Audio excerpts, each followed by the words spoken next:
Maganda umaga. Maraming salamat po at nagsipaglabas kayo sa inyong mga tahanan para naman makasama namin ngayong umaga.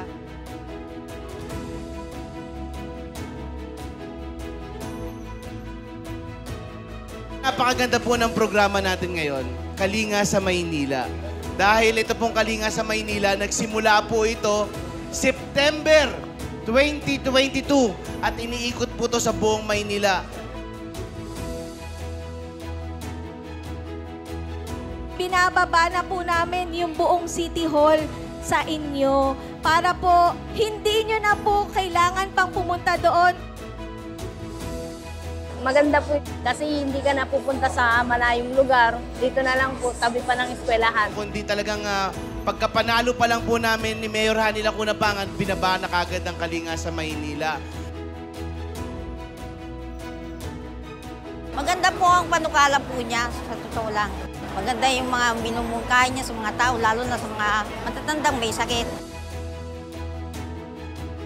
Marami po akong nakuha mga gamot, vitamins ng anak ko, para sa akin, para sa aking pamilya. Sa senior citizen, natatay ko po, lagi po nakakuha ng mga pinansyal at gamot din po niya.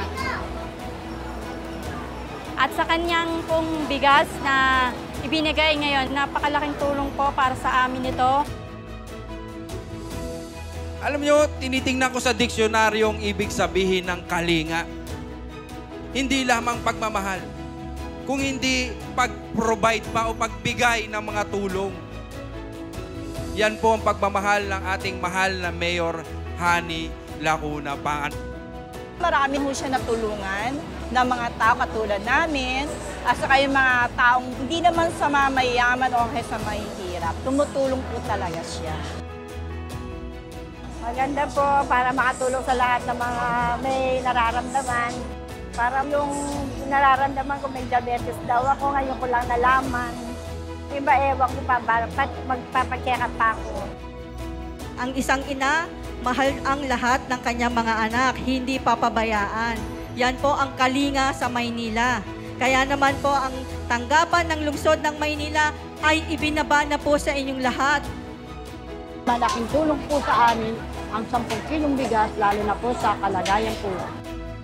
Marami po natutuwa at marami natutulungan dito sa lugar namin.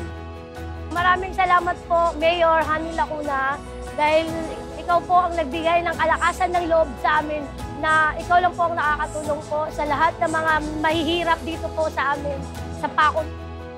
Basta makakaasa po kayo mga batang Manileño, maglilingkod lang po kami ng tapat, malinis at may takot sa Diyos para sa ating bayan. Alam naman po ninyo, ang gusto po namin, lahat ng programa, proyekto at serbisyo maibibigay namin diretso sa inyo.